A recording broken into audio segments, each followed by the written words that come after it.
नमस्कार दोस्तों, स्वागत है आप सबका मेरे इस YouTube चैनल में। आज हम लोग इस वीडियो में जानेंगे कि कलयुग का अंत कब होगा या कलयुग का अंत कब हुआ है, और इसके साथ साथ हम यह भी जानेंगे कल्कि भगवान का अवतार किन परिस्थितियों में होगा। उसको संपूर्ण विस्तार पूर्वक आप तक पहुंचाने की कोशिश करने जा रहे हैं। आप इस वीडियो को फुल देखें।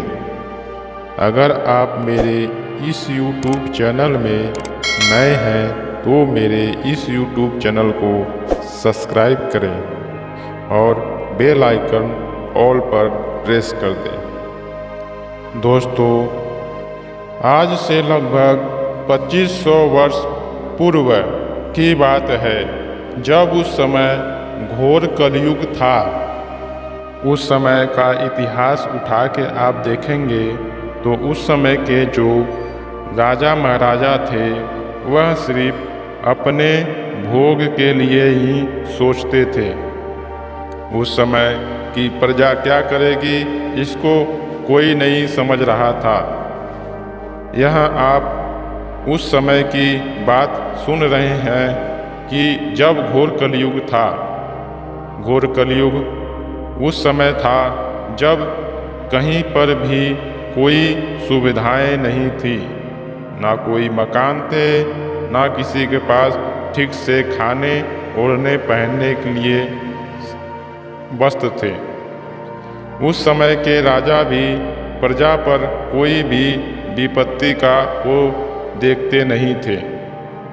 ऊपर से उस समय की स्त्रियों को राजाओं ने अपने भोग के लिए प्रयोग करते थे।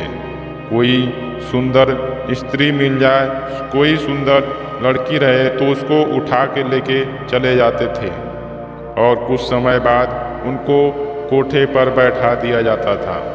उस समय की जो भगवान की प्रार्थना करने वाली जगह थी वह भी वही था कि उसमें कसाई खाना और वेश्या घर बनाया गया था। जो मंदिर थे वह सब राजा के अंडर में होकर ऐसी चारों तरफ हाहाकार मचा था और लोग दुख और कष्ट पीड़ाओं से पीड़ित थे। इतना घोर कलयुग था कि वह समय इतना अधिक पीड़ित था कि आप सब उसकी कल्पना मात्र से ही थर थर थर कांपने लगेंगे। वह समय ऐसा था। उस समय इस घोर कलयुग को देखकर हरि यानी भगवान भी, नारायण भी यह सोचने लगे कि अब इसका अत्याचार बहुत ज़्यादा बढ़ गया है। चारों तरफ कलयुग अपना घोर पैर पसार कर बैठ चुका था। तब लोगों ने भगवान से पुकार अंदर ही अंदर करने शुरू किया। तो भगवान ने कहा, सोचा कि चलो अब लोगों के बीच अपने भक्तों को भेजने शुरू करें, अंशावतारियों को भेजने शुरू करें, जिससे लोगों को मेरे बारे में मिले, प्रार्थना करें और लोगों को सुख शांति और समृद्धि देवें। इसी बीच परमात्मा ने सोचा कि सभी जगह एक एक अंशावतारी उतार देते हैं। उस समय हर जगह हर तरफ अंशावतारियों को उतार दिया गया। ज़्यादातर भारत से बाहर भारत के किसी ऐसे राज्य में गए जो भारत के दूसरी प्रांतों में अवतरित या जन्म लिए, क्योंकि भारत में अत्याचार उतना नहीं था जितना कि विदेशों में था। इसी प्रकार सब जगह भगवान ने अपनी अंशावतारियों को उतारा और जगह जगह प्रचार करने शुरू किए उन लोगों ने। लेकिन उन लोगों की बात कोई भी नहीं सुनता था। सिर्फ जो भगवान पर आस्था या विश्वास रखता था वही सुनता था। ऐसा ही समय कट रहा था, क्योंकि उस समय के जो भविष्यवक्ता या जो भगवान के बारे में बता रहे थे, उनको राजाओं ने दंडित या पीड़ित करते थे। यहाँ तक कि उनको हर प्रकार से दंड इतना दिया जाता था कि यह मर जाए। लेकिन परमात्मा के वह भक्त थे, परमात्मा के अंशावतारी थे, परमात्मा के पुत्र रूप में थे, इसलिए उनके पास इतनी पावर रहती कि वह लोग कितना भी पीड़ा क्यों ना मिले, लेकिन उनको कोई भी दर्द पीड़ा उतना नहीं होता था। उन लोगों ने मानव समाज के लिए संघर्ष की एक ऐसी ज्वाला भड़काई जिससे राजाओं के धीमे धीमे नीचे आने लगे और लोगों को सुख, थोड़ा कष्ट, पीड़ा कम होने लगे। आगे चल के जब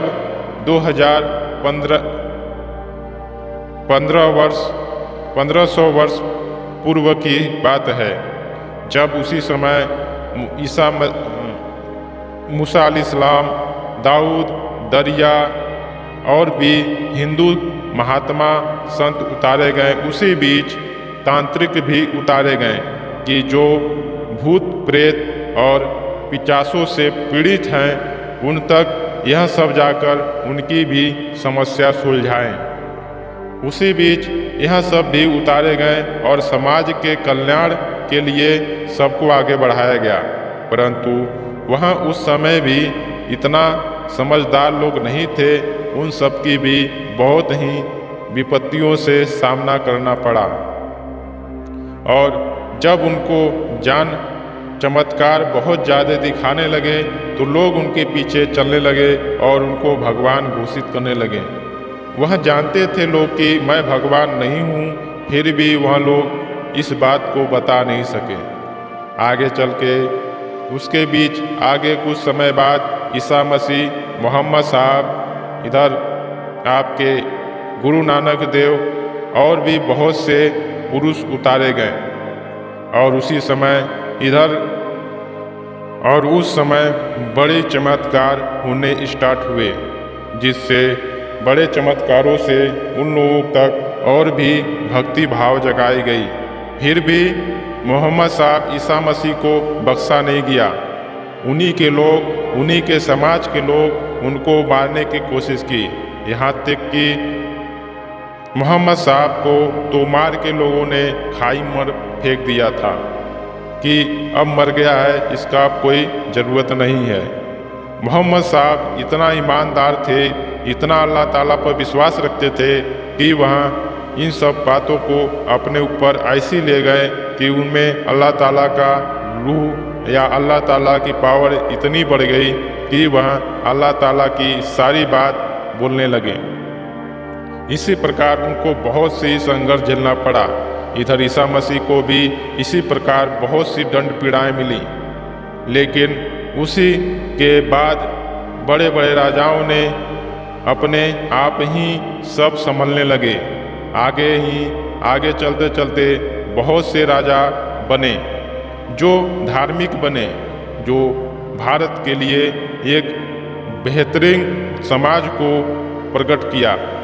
आगे चलकर आप लोग जान भी रहे होंगे कि भारत सम्राट में परिवर्तित हो गया, जिससे चारों तरफ धार्मिक ऊर्जा बहने लगी और धार्मिक बातें फैलने लगी। इधर भक्त भी बनने लगे। बड़े बड़े राजा बने, जैसे सम्राट, और ऐसे ही लोग देखते रहें और बड़े बड़े सम्राट बनने चालू हुए। सम्राट बनते बनते आप लोग देख भी रहे होंगे, गौतम बुद्ध, महावीर, जैन, यह सब एक राजा थे, सम्राट थे। परंतु एक समय देखते हुए देखे और उनको परमात्मा ने प्रेषित किया कि सम्राट की पद छोड़कर तुम लोग भगवान की और सुख शांति समृद्धि भारत में लाने के लिए आगे बढ़ो। इसी प्रकार इन लोगों ने तपस्या की और भगवान के बारे में, परमेश्वर के बारे में आगे सूचना देने चालू किया। इसी बीच समय बिखरता गया और समय बढ़ता रहा। इधर समय के अनुसार एक समय ऐसा आया कि अंग्रेज़ों ने आने यहाँ पर व्यापार करने चालू किया। अंग्रेज यहाँ आकर देखे तो भारत एक सोने की चिड़िया दिख रही थी। भरा पूरा भारत एक सम्राट दिख रहा था। अंग्रेजों ने सोचा कि अब हम लोग अंग्रेज मतलब विदेश से आकर यहीं पर राज्य करेंगे। पर धीमे धीमे उन लोगों ने पहले हिंदुस्तान वालों को अपनाया, उनको अपनी शिक्षा और अपने बारे में अपनी सारी जानकारी अपने समाज को बनाया। यहाँ के लोग इतने भावुक थे, इतने प्रेमी थे कि लोग समझ नहीं पाते थे, क्योंकि यहाँ के पशु भी बहुत ही प्रेम में भाव में रहते थे, चाहे वह हिंसक पशु हो, चाहे वह कैसा भी पशु हो। इसी प्रकार मनुष्य भी भाव विभोर होकर रहते थे। आगे इसी प्रकार से चल रहा था, लेकिन अब खुरापात बढ़ने चालू हुआ। इसी बीच अंग्रेज़ों ने अपनी जगह जगह टीम बनाने चालू की और जगह जगह अपना राज्य बनाने चालू किया। चलते चलते अंग्रेज़ों ने चारों तरफ भारत में अपना राज्य स्थापित किया। और फिर एक बार दोस्तों, वीडियो बहुत लंबी हो जाएगी, इसलिए 2 पार्ट में विभाजित कर दे रहे हैं। यह वीडियो देखने के बाद अगला पार्ट भी आप ज़रूर देखें, जिससे आपको संपूर्ण बात समझ में आ जाए। तब मिलते हैं दूसरी वाली वीडियो में। जय श्री कृष्णा, जय श्री राधे। मेरे चैनल को सब्सक्राइब करें, बेल आइकन ऑल पर दबा दें। और कोई बात हो, कोई चीज़ पूछनी हो मेरे इस YouTube चैनल से तो कमेंट बॉक्स में ज़रूर बताएं।